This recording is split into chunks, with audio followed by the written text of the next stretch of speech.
Canal Kleber Mag orgulhosamente apresenta medição de impulsos nervosos da língua.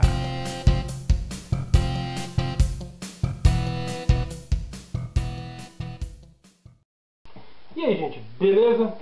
Normalmente quando eu converso com as pessoas, eu costumo fazer a associação de cérebro com computador, dizendo que o nosso cérebro possui características muito parecidas com as de computadores. Por exemplo, o fato de podermos aprender, de executarmos instruções, enfim, de raciocinar. E uma das coisas mais interessantes disso é que a saída do nosso raciocínio, ou seja, o resultado deste processamento, são impulsos nervosos direcionados aos nossos músculos. Pois bem, se isso é verdade, ou seja, se o nosso cérebro manda impulsos nervosos que são impulsos elétricos, eu posso medir isso, ou seja, eu posso usar a eletrônica para amplificar esses sinais e ouvir o que são exatamente esses sinais. Pensando nisso, eu desenvolvi um circuito, ou seja, um amplificador capaz de amplificar esses sinais. Não é nada, isso não é novidade, hoje em dia a medicina já faz isso, ou seja, eu não estou aqui inventando, na verdade estou até reinventando a roda, mas eu busquei fazer alguma coisa que fosse de fácil execução por aqueles que se interessassem pelo assunto e que permitisse, por exemplo, pessoas com baixo poder aquisitivo, por que não dizer, construir um circuito similar. Pois bem, só que antes de falar da construção, eu vou falar mais ou menos do que eu tive que pesquisar para saber a respeito.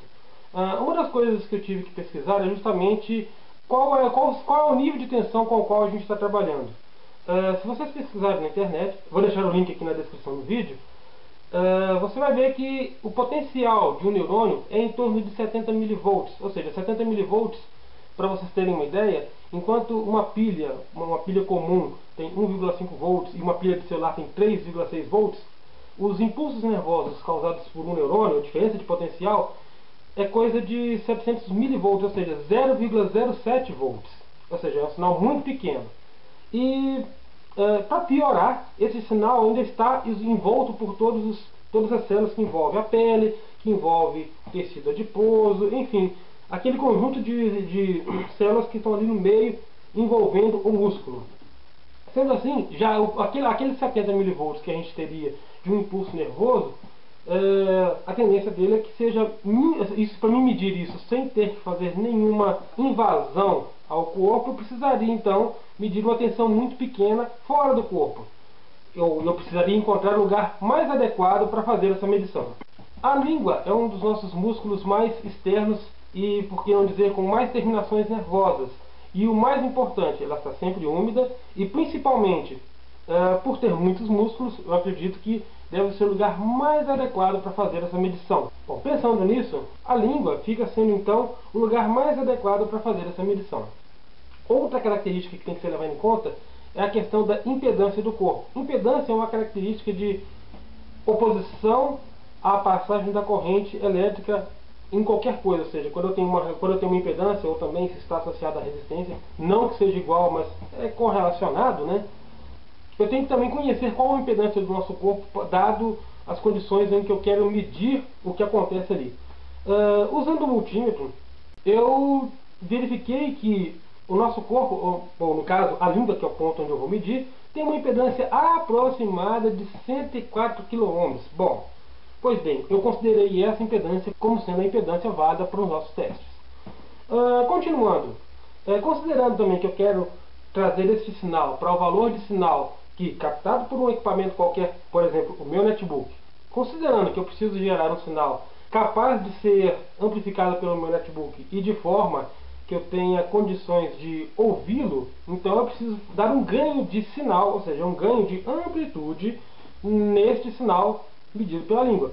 Para isso eu usei um circuito amplificador com ganho elevado, de forma a poder amplificar esse sinal muito pequeno da língua e amplificar isso de forma a poder ouvir o que é esse sinal. O meu interesse aqui, neste caso, é poder ouvir. Eu já vi vários gráficos de encefalograma, mas é muito difícil pegar aquele gráfico e transformar em áudio, porque normalmente as imagens que eu tenho, mesmo que eu faça um trabalho de transformar aquilo em dado, são janelas muito pequenas. Fazendo isso, eu poderia pegar uma amostragem muito maior e poderia, sei lá, ouvir isso. Afinal de contas, o que será que é isso, né? Agora, um problema muito comum nesse tipo de medição são os ruídos. Eu já tenho um vídeo onde eu mostro que vários equipamentos hoje em dia emitem ruídos de interferência eletromagnética e não seria diferente nesse caso. O que acontece quando eu tenho que amplificar um sinal muito pequeno é que, se eu tiver outros ruídos originários de outros equipamentos, isso vai interferir na minha medição. Ou seja, eu tenho que garantir que meu circuito seja imune a esses ruídos e que seja capaz de amplificar um sinal muito pequeno.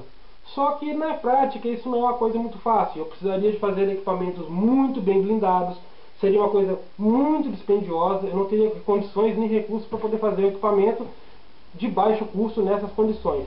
E principalmente, mesmo que eu venha fazer isso, não é garantia de sucesso, porque depende do ambiente onde está. Um ambiente caseiro como é o nosso hoje em dia, muito dificilmente vou ter condições ideais. Vou ter no máximo condições aproximadas, que inclusive eu vou fazer aqui. Em resumo, eu desenvolvi um circuito que é capaz de amplificar, ou seja, os impulsos eletromagnéticos que estão presentes na língua. Vocês vão ver como eu vou fazer isso. E para garantir que eu consiga fazer essa medição sem problema, eu vou desligar a energia do quarto. Esse tipo de ruído tem até nome, é o ruído de modo comum, gerado pelo sinal de 60 Hz que a gente tem nas tomadas. Ou seja, nossa alimentação da rede é um sinal sonoidal 60 Hz e cheio de ruído também. Hoje em dia, com os equipamentos eletrônicos geram muito harmônicos nessa rede, e isso irradia para qualquer equipamento sem muito sensível.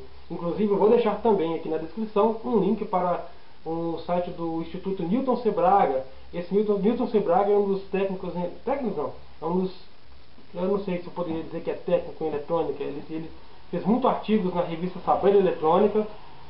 Sou muito fã dele, inclusive. Tive a oportunidade de conhecer ele em um treinamento de microcontroladores em São Paulo, no caso, eram microcontroladores da Texas na época. Enfim, aqui neste artigo que eu estou deixando aqui, você vai ter a oportunidade de ver com detalhes do que eu estou falando. Se eu deixar aqui no vídeo, já vai ficar muito grande. Outra coisa, o sinal é meio decepcionante para aqueles que esperam alguma coisa muito fantástica. Ou seja, basicamente a gente ouve um ruído no sinal. Entretanto, o sinal é muito parecido com o que a gente vê em cefalogramas. Eu vou fazer aqui uma comparação do sinal que eu vou gravar no Audacity e aquele que eu já citei em outro vídeo, mostrando o formato de um gráfico de encefalograma, ok?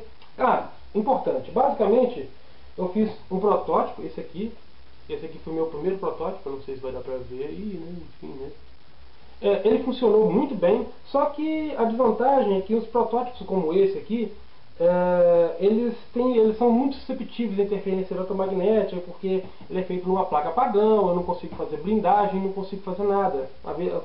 Isso aqui é uma montagem feita basicamente para se testar se aquela ideia, aquele circuito funciona.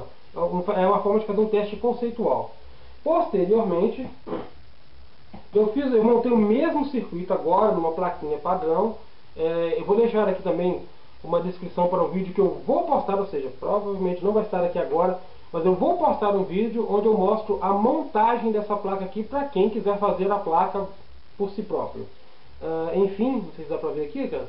Essa placa aqui, ela é meio termo, ela é um intermediário entre um processo industrial e um processo caseiro. Por quê? Ela já tem dimensionais e trilhas que seguem padrões de produção industriais. Entretanto, ela não tem verniz que dá uma isolada nas trilhas, enfim. Isso aqui é um protótipo mesmo, mas é um protótipo melhor do que aquele montado na placa padrão, ok? E aqui eu não fiz questão de colocar dentro de caixinha, porque senão seria muito fácil, ou seja, ninguém poderia ver exatamente o que eu fiz. Quer dizer, você nem vai poder ver exatamente o que eu fiz aqui se você não conhece eletrônica e se eu não der detalhes. Eu vou deixar também no final do vídeo o circuito que eu utilizei, mais o desenho da placa para que você possa dar um print na tela e, sei lá, transferir, fazer o que você quiser, ok? Ok, então vamos lá, na parte legal. Obviamente eu vou trocar o áudio da gravação da câmera para o áudio que está aqui no meu netbook, porque a câmera só tem microfone embutido. Vamos lá. Ok. Ok, muito bem. Enfim, o circuito está ligado aqui. Só que vocês podem ver que é muito ruidoso, porque aqui no quarto eu estou com a energia elétrica ligada e meu notebook está ligado também aqui na na fonte dele. Eu vou primeiro desligar a fonte do notebook. Ó, isso já diminuiu bastante o ruído. Só que eu não vou ficar só nisso não. Eu vou desligar também a alimentação do quarto, uma vez que o notebook é alimentado por bateria, ok? E vocês vão me acompanhar nesta. Ok. Ok. Beleza.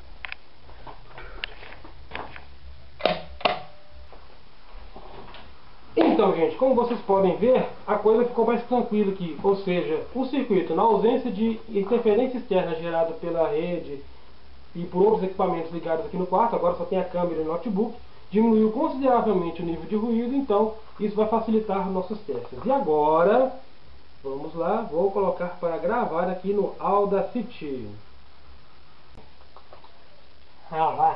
Aqui, eu vou usar agora a língua.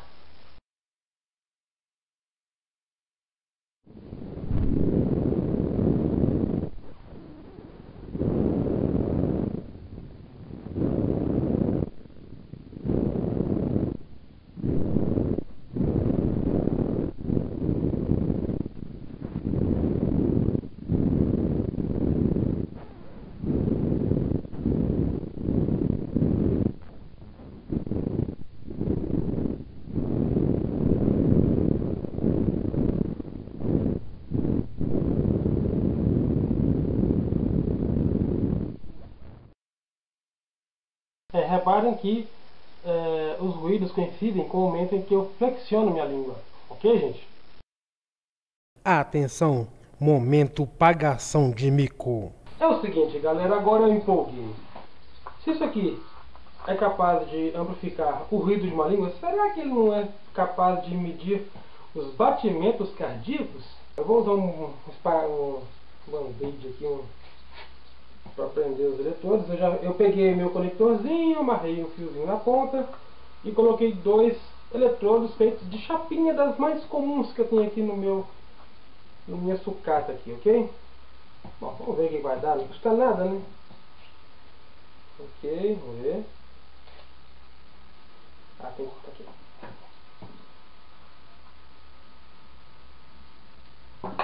Isso.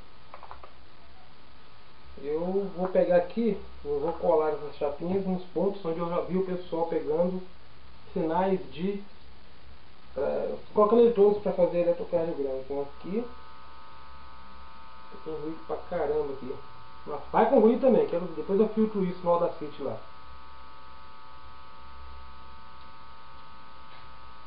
Vamos ver, né?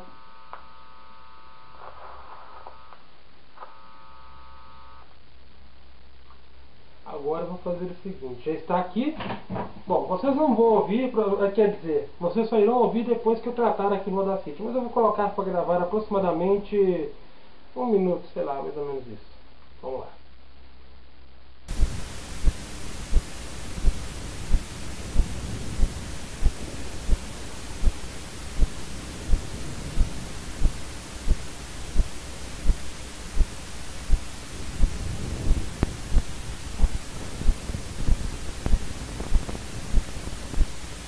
Bom, só para deixar claro, eu estou gravando aqui. E, bom, vamos ver o que vai acontecer aqui agora, né? Eu estou gravando um bom tempo aqui. Eu acho que pegou, viu?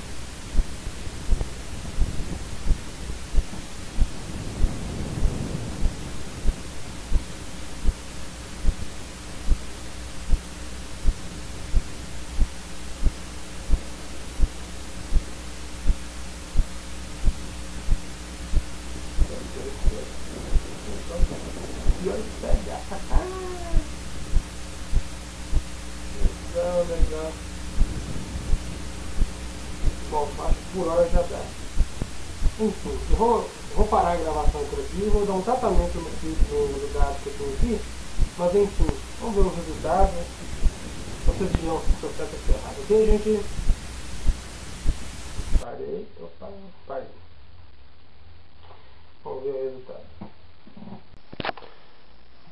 Bom, gente, é o seguinte, eu acabei de pegar aqui o áudio gerado pela gravação ali que vocês viram. E assim, eu fiz um tratamento nele, ou seja, eu vim aqui nos efeitos, vejam. equalização e dei um ganho muito alto para frequências baixas. Afinal de contas, o coração tem uma frequência lá de poucos hertz, 1 Hz, no máximo 2 Hz, e eu praticamente zerei o ganho para as outras frequências presentes no áudio. Não, cancelar, não é publicar não. Isso aí, beleza. Mas enfim, o que importa é o resultado obtido aqui realmente está muito parecido com o que a gente vê no eletrocardiograma. Agora dá certo, hein? Eletrocardiograma. Mas enfim, vejam, nós temos aqui pulsos que vamos pegar aqui uma base de tempo boa. Basicamente aqui eu tenho aqui 7 segundos e meio, 8 segundos e meio. Ou seja, isso aqui não tem como ser outra coisa a não ser os meus batimentos cardíacos. Que legal! E era esperado, porque afinal de contas o meu coração é um músculo de todo tamanho batendo com frequência mais ou menos nesse intervalo de 1 Hz, 1 Hz e meio por aí. Ou seja, sim, a plaquinha, claro, com as suas restrições e provavelmente cheio de ruído, que esse aqui, ó, normalmente um eletrocardiograma, isso aqui, esse intervalo aqui, ele tem que ser liso. Aqui a gente vê que não é, tá muito ruidoso aqui. Vou dar uma amplificada aqui. A minha placa não foi prevista para cobrir um nível de sinal tão baixo sem apresentar esse nível tão alto de ruído. Eu me esforcei ao máximo, mas enfim, né, realmente é um circuito muito crítico de se desenhar e de se desenvolver. Entretanto, opa, será que aquilo é coisa boa? Não sei, né? Os médicos poderão me dizer aqui se aquilo ali que vocês viram atrás é coisa boa ou coisa ruim. Mas enfim, o que importa é, realmente, até sinais como os sinais de batimentos cardíacos podem ser assim amplificados com esse tipo de circuito, gente. Eu estou surpreso. Para ser sincero, eu não esperava esse resultado. Ok, gente? Para fazer um comparativo com os dados de um encefalograma e o que eu obtive na língua, eu estou deixando aqui essa imagem onde eu mostro um encefalograma genérico de uma pessoa que eu desconheço e os dados que eu obtive medindo a minha língua. A gente pode perceber que sim, tem alguma coisa de muito similar no gráfico gerado pela língua. Acho que fica bem evidente nesta imagem. Ok, este é o circuito usado nos testes. Eu não vou entrar em detalhes de funcionamento neste vídeo aqui. Farei um vídeo futuro caso vocês desejem. Para aqueles que não têm paciência, segue anexo a placa com o dimensional. Aqui é um print da tela, você pode dar print screen e tentar transferir se você quiser. Lembrando que aqui a imagem já está invertida. E essa é a ligação feita para se medir os impulsos da língua. Então, este foi o meu filme sobre impulsos nervosos da língua. Espero que tenham gostado. Deixe seu comentário aqui embaixo. Se gostou, dê joinha e favorite o vídeo. Muito obrigado pela sua audiência e até o próximo vídeo. Um abraço e até mais.